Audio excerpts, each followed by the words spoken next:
Well, hello. So I've been asked recently to kind of make a little bit of a long-term or long format video of tooling. So here we go. We'll give you a couple videos here. So I've marked the center just lightly. And then I like to go in and shade around the center first. So I'm using a horizontal line thumbprint. Oh, this is a Berry King, probably number 1 size.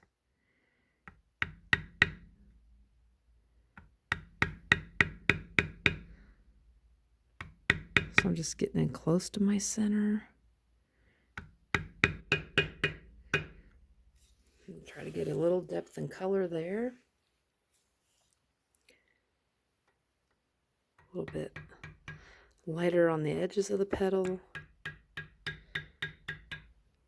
And then darker and deeper towards the middle.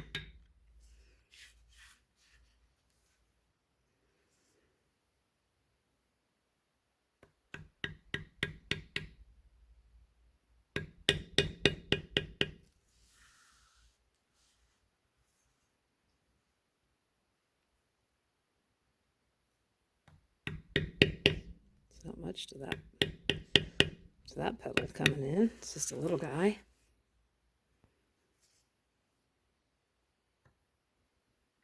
And it's okay if your center looks a little smashed up. We'll clean it up later. Don't you worry. Don't you worry. And then I'll bevel. And I think the way this leather's burnishing so well, I will just bevel the flower.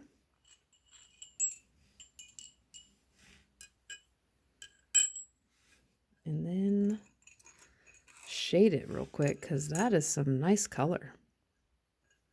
So I'm going to see if any of these crowners will fit. So I like to check and see if any of those will fit because time saver. Not necessary, but they do save quite a bit of time. They don't always fit.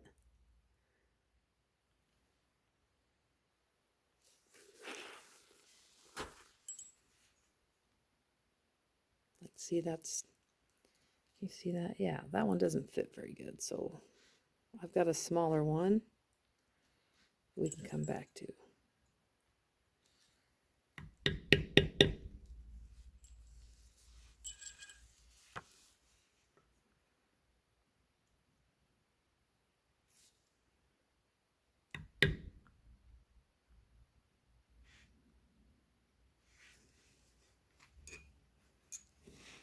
I've got a little bit smaller one here. This isn't an advertisement for Berry King, but that's where these came from. See, it's still too big for that one, so we'll skip it. We'll just do it by hand. I don't like that it kind of squishes. I think that's just part of the process.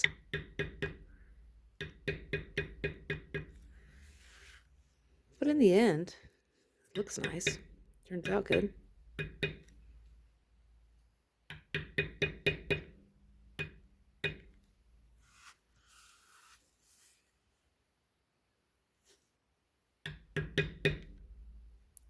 Be a lot of turning of the project. Round and round.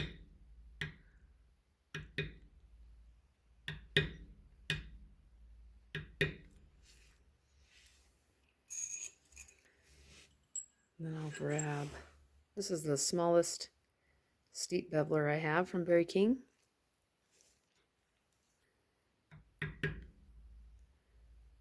I'll just clean up some of those.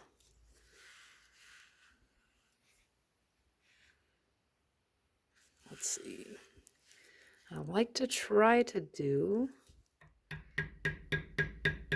the portions of the vine or flower that are furthest behind first, which means Amber, you should not start with the flower. I know, but the moisture is so nice. Ooh, and see, there's this. So you can take your lifter, impart some good depth in there. Right under there. Oops. It's my slightly bigger beveler. I don't think I'm going to need it on the flower.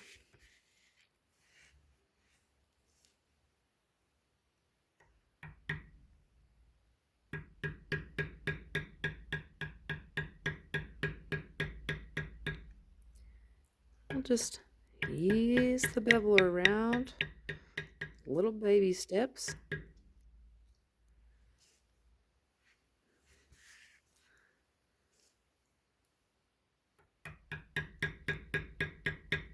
Another time I'll walk you through cutting in the project. I already had this one cut in. So because I have this one out already, I think this is the bigger one. Yeah, it's the bigger one. And this is a long straight line. I'll just use the slightly bigger one.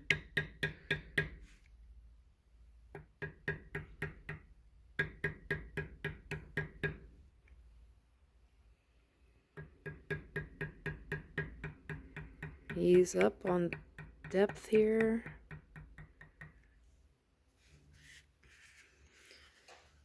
And then because I did this downward petal that's going under this main dominant petal, I'll come here and get this line in.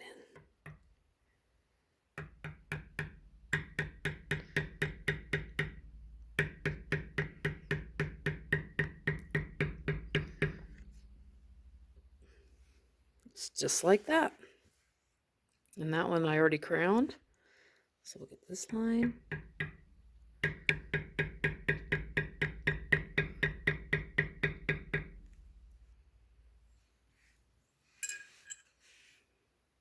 Switch to the smaller one. Just check in places here.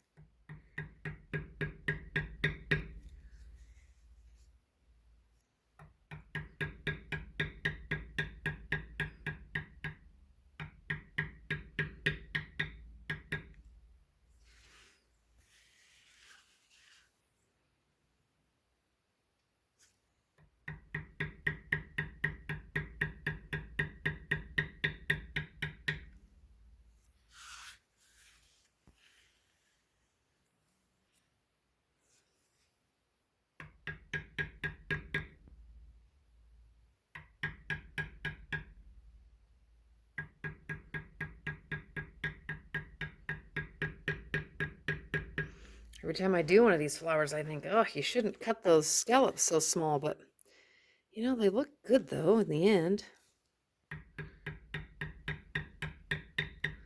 And there's only one flower, so if it's a little difficult, that's okay, right?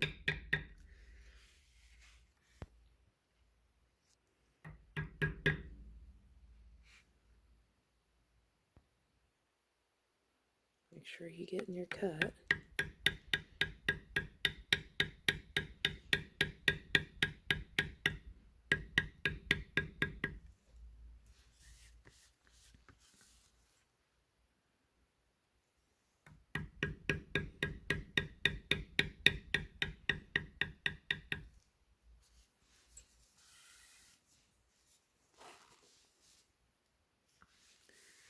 One last petal here.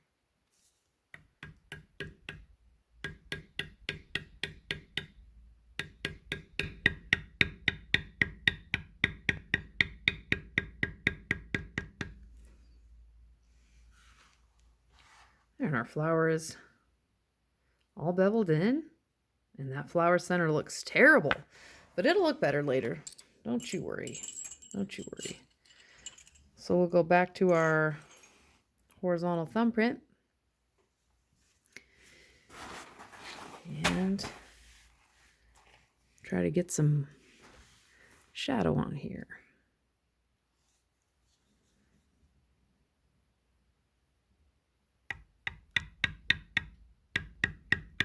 So So I was taught to kind of go right up to the edge and leave a little ridge.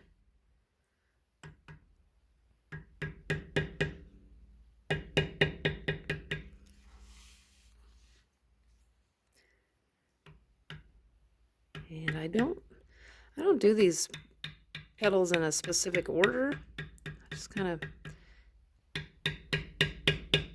start where I want. And then you should have one end of the tool towards the center.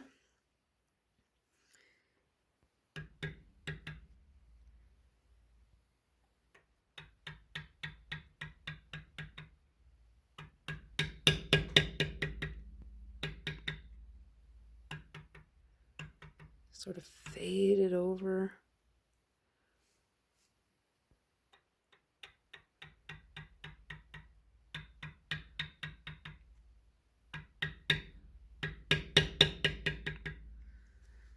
And you want to leave, I like to usually leave quite a bit of the center untouched, but this little flower is pretty hard. And that's the petal that's closest to the back, so it'll be covered up with the other petals in theory, right? Because it's in the back.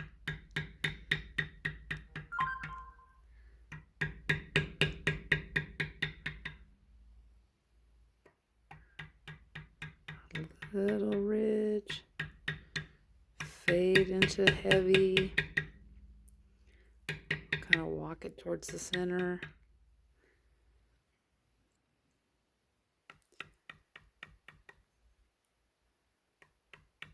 That's just a little tiny one.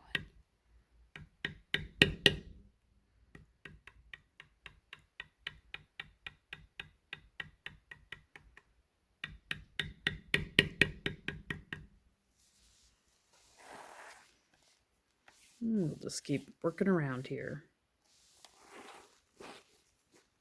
Now this one's kind of fun because part of that petal is tucked underneath some of the vine. So we've got to still pretend like the whole petal exists. Whoops, a little close, sorry.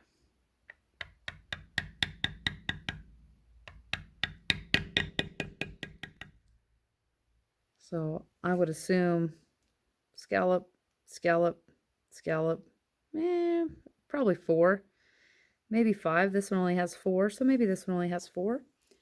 So that's what we'll pretend. So I just get right up close to the cut there.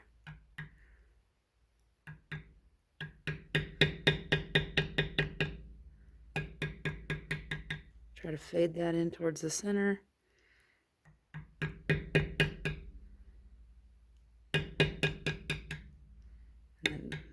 Fade this one into that other one. And because it's under, and eventually that will be beveled, I do kind of like to go ahead and push it down a little bit because it's under there, right? Okay, let's do this fancy one that's folded. Can you see that okay? Kind of the same idea all the way around. Always pointing to the center, varying how hard you hit, fading, all the tricks.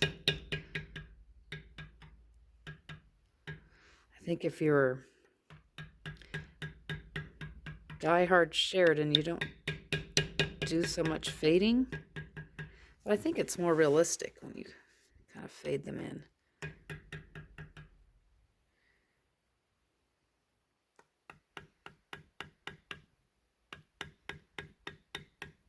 I'll hit that with a different beveler later and really flatten that out. And then we'll hit this fold too. Just give it a little character here.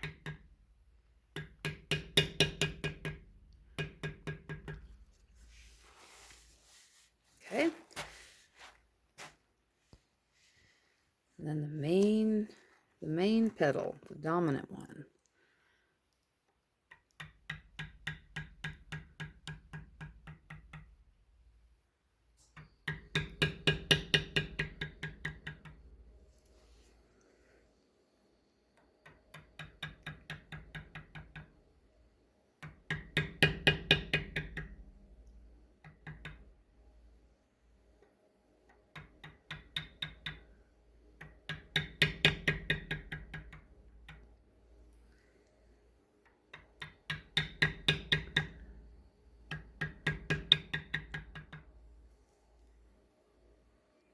Okay, looking good. And then the way the stem comes in this way, I kind of like to make the flower go a little bit like it looks like it's in motion this way. Just a little. We'll get it with the decorative cuts later. Now, if you were really into your Sheridan, you would take your veiner or your camouflage tool and hit out here. I don't do that. But it looks nice. Just not what I prefer. So then we're going to put our flower center back in. Normally you'd line up all your seeds, but mine disappeared. Give it a good shot. Work our center just a little bit again.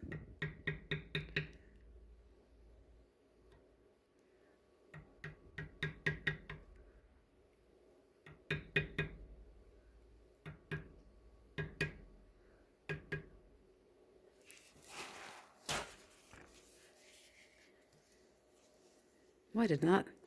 You know, when you're tooling, you don't really pay attention to how long it takes, but goodness, this is taking 15 minutes already.